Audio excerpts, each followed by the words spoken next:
Yippee-ki-yay, melon farmer. Hey, welcome back, knife nerds and everyday care people. It's your boy, the Big Canucker, and some of you guys know what this is already.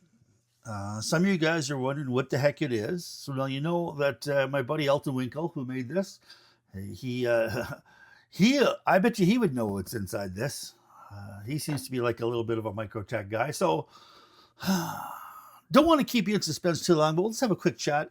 Now, the reason I got this knife is because it looked absolutely phenomenal to me. I haven't touched it. I mean, I didn't touch it before I bought it. I just bought it without, feeling it. And in my mind's eye, after watching a bunch of reviews, it delivered.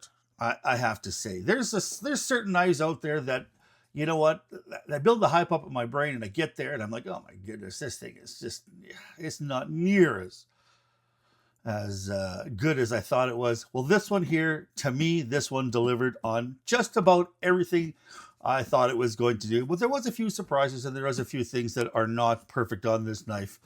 Now, before we have a look at this, please don't forget to hit the old subscribe button, as well as hit the bell icon to get a little message saying I uploaded something, as well as don't forget to share, as well as leave a comment in the box.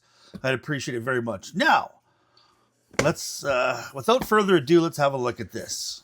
Now, of course, it is a Microtech, and you can see that's exactly what it is. This happens to be the Microtech Anax. Wow. You know what? I absolutely love this knife the first time I saw it, and I remember seeing it a really long time ago. And I was wondering, what the heck is that thing? Now, when I first saw it, I saw it that it had, and we'll put this on here real quick, just to show you what these are. It doesn't have a lanyard hole in the back. It's actually got a lanyard hole to screw these wire lanyards in, and they are, I mean, they're pretty Canuck. I mean, let's just see how that goes this way. Oh, Jesus, I'm scratching the hell out of this thing, and you can see that there it screws in, and there it is, toing, toing, toing, toing, toing. You know what? Not the best thing. I mean, I think this is just simply for looks.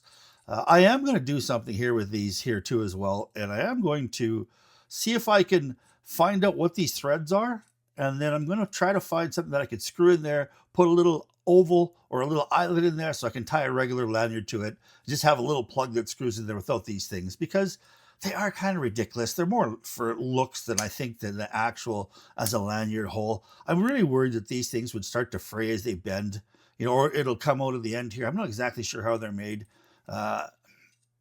Yeah, I just got to put that away. That's kind of the big elephant in the room. A lot of people dislike that. And the other thing a lot of people dislike is the fact that it's got proprietary hardware. So if you want to do any sort of maintenance on this, you basically take it and you pop it into your, you pop it in like that, and then you use it, and then you put it back. And don't forget to visit Chris Reinhold at the Sharp Shack if you want to get yourself some of these. Man, oh man, just giving a couple of plugs. I don't mind plugs as long as they're not BUTT plugs. All right.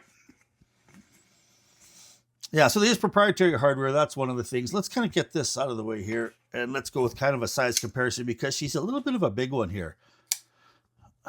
All right. And then we've got the two here that are kind of EDC kind of godfathers here. We've got the Paramilitary 2, and we've got the 0562, and this one happens to be my Carta, the couple of the purple pals here.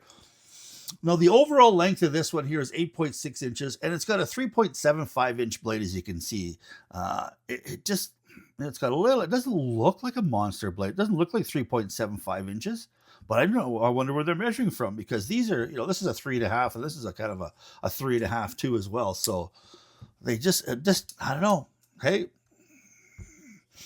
I guess my wife would understand, exaggerating size. So maybe I'll have to ask her what she thinks, why this is 3.5 inch long, because she gets 8 inches every time.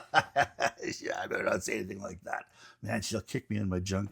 All right, so yeah, so what I was hoping to do is, well, we got on the subject there. I've got this little doohickey here from when I used to work at Worth Canada, and it shows me a thread, all these little threads, what type it is. And I just got to kind of match it up with that.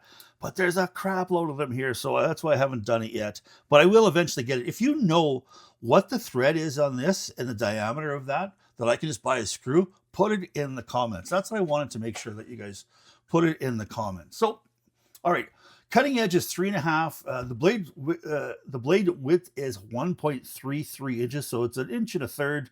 It's quite a wide blade. It is a drop point. It is made of super steel Bowler M390. Now it doesn't have any thumb studs, which I think is pretty cool, but it's got this fuller in here. Now with that fuller, you can kind of slow roll it open a little bit if you can get a hold of it. There you go. And you can also spider flick it.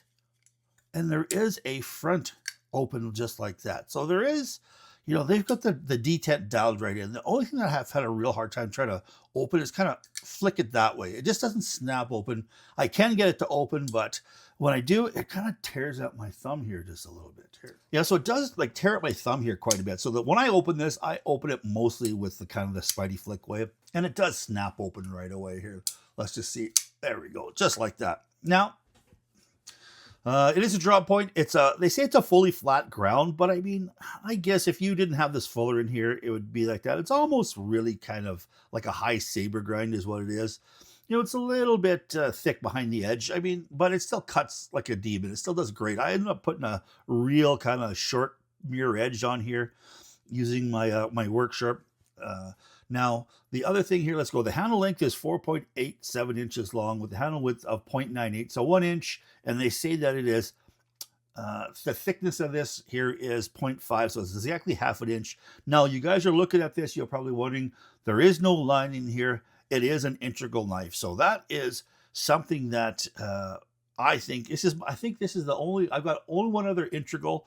And so I haven't had a chance to kind of open this up and have a look inside, but I knew that there is some caged ceramic ball bearings inside there. And now, like I said, this here is a Microtech, but it is a Reich Knives built, China built knife, and it is smooth as hell. Whoever put this together over at the Reich factory, they knew what they were doing because it's gorgeous. It's not like guillotine drop shot where it's so, you got to watch your fingers. You do got to watch your fingers a little bit, but it's almost like just a little bit of a, just a little bit of a hesitation. If you squeeze it a little bit and let it go, a little shake, it's right down. I just love this. This is a super fantastic flicky knife. It does have the kind of carbon fiber insert in this titanium integral. It's got some speed holes here in the back. So you kind of speed divots. They're like a golf ball. You ever see how fast a golf ball travels? Pretty damn fast. So I imagine this does the exact same thing. I really like this clip. Now, some people, this is kind of a love-hate thing for some people. But this clip, I think the clip has great retention. It goes in and out of the knife, or in and out of the pocket extremely well. And it's got, of course, it carries on with the divots. And it's got a nice big ceramic ball at the end. You have the over travel stop here so you don't bend your frame, because this being an integral, if you bend this out too much, there really isn't a way to kind of bend it in. I don't know how they ended up doing it when they build these things, but there wouldn't be a whole lot of way that you could kind of bend this in, because you don't have, it'll run into the other side of the frame. It is a frame lock, and then here, of course, it's got the blue circle here. I don't know what the heck that is. I think that is, just looking to see if it shows anything anyways. I don't know what the heck that is, but it's kind of a beauty ring, and I think it's absolutely gorgeous. I wish they had a little more. I wish they kind of did these, blue as well. This knife would just be popping if they put the hardware, if they made the hardware blue, like this ring here, if they made everything blue on this. And the other thing, if they could make a nice blue insert, that would just set it off. Now you can see here, of course, it's got the Microtech billboarding on here. Serial number, what does it say here? 0308. Oh, geez, I think that's my phone number. It says Anax. I can't even read that. My eyes are so bad. 07-2022. So July 2022. And July is my birthday. So this was here. If it's born on the 27th, that's my birthday. Damn it. You guys got to give me a present on the 27th. And make sure it's something, a cup of coffee or something like that. All right. So, any sort of nitpicks on this knife? There is a couple of things that bothered me. There was a couple of things that were kind of surprising. One of the things here is you can't tell from the picture. You think this is completely flat, but it's not. It's flat, then it kind of curves in a little bit. And you can't really see it because it looks completely straight that way. but it just feels like there's a little bit of a shelf there. I was a little bit surprised about that. But it makes it so ergonomically comfortable. Like this knife here is not super grippy by any stretch of the imagination. I mean, if you're working in a Vaseline factory, you probably wouldn't want this. I mean, there's a little bit of jimping here. There's a little bit of jimping there. I mean, and then they got the fine jimping over here. That's really, really good, but it's not super grippy, this thing. And the other thing here is the finish that they got on here. There's kind of I don't know if this is just kind of a fine stone wash or something here, but I have a really heck of a time getting anything when I wipe this down of it just looking like it's clean. Like, I'm not sure if you guys can see in there, but there's just some, I mean, I use this. See this here? This here is Platinum Paint Prep. My wife works at a detailing place. She's a detailer or a detail manager. And this here is like pure alcohol. It's for when you're putting on some of this, these crazy chemicals. You got to have the surface completely clean. So this thing here is like pure 100% alcohol. And I just spray it on here. I wipe it off and it doesn't matter. There's still sort of fine white marks that you can see here. And we'll try it here real quick. I'm going to spray this off camera.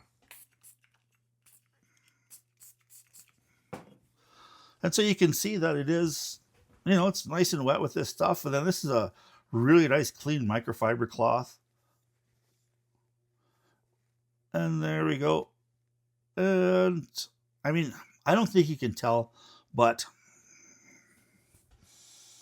it doesn't come 100% completely clean. But you know what? That's a small price to pay because it is such an awesome, awesome knife. The only nitpick I have is I wish these were just a little less sharp, just a tiny bit less sharp. I mean, because sometimes when I go to do the front flick like that, that last little bit right here is really kind of sharp. And if I misfire, it tears out my thumb, just like that, right? You see that? So that's the other thing that bothers me. And now the reason it's going to misfire is if you got your fingers into this lock bar at any place, it's awfully tough. It's awfully tough to pop out, right? So you got to have it, when you're holding it, you got to make sure your grip is where you're either gently holding it or not putting any pressure on that lock bar. Otherwise it will misfire. See, I got my fingers on it there and it wouldn't. So there we go. But super, super grail. Yeah, this is a super grail knife. And this is one that I don't think is going to go anywhere. Now, I wish it had, once I get that lanyard kind of plug put in there, and I'm going to screw it in. I'm not going to ruin it and fill it in completely. I still want this knife to be able to put these kind of kooky things in there, just in case, I ever decide to sell it. I have no plans on selling this because this is one of my my top favorite knives. I love carrying this thing. It's super fantastic, but I do want to make sure that there's something that can go in there. So for now, what I've been doing is I've been taking this was made by Chris Reinhold. This one here was made by Elton Winkle. If you guys know the old Nuka-Cola, I take one of them, I put them on side there, and it's perfect. It's right there. It locks in perfectly, and I don't notice it. Even though there's a little bit of a lanyard here at the end. When I feel it on my hand, I'm getting used to that little bit of a bulge there. Doesn't bother me at all. And it's just something I get used to. So I used to absolutely hate knives that didn't have lanyard holes or the ability to put a lanyard in them. But now I'm kind of getting over it here where I can put them on the clip here, and it's starting to not become anything of consequence anymore. Now, if only we could get used to the old tip down carry, that might be a little bit harder battle. I hate tip down. Just hate it with the burning intensity of 1,000 white hot suns. So glad you guys stopped and have a look at this. If you have a chance to buy this, I know right now, let's just see, you can buy them still in Canada at Blades Canada. They're $6.89. I didn't pay very much below that on the secondary market. These things are holding their value extremely well. It's about $4.25 American if you can find them in the States. I don't think there's any left. I haven't been able to find any, but there is some left at Blades Canada. And I gotta say, man, if you're looking for a knife that is super smooth, super different, and something that you can kind of show off and take pictures, this is one of them. I mean, I think that Reich just knocked it out of the park. This is a Tony Murphy owned design. I would imagine these customs when they first came, they were just bananas expensive. And so they decided to bring some over to China and do kind of a collaboration. Fantastic knife. Absolutely love this knife. Totally love it. This one's going to stay in the collection unless somebody trades me for something that's super, super cool and super, super way more expensive. All right. Hope you guys stay safe out there. Keep your stick on the ice. The shiny side up. This is the Big Canucker saying adios.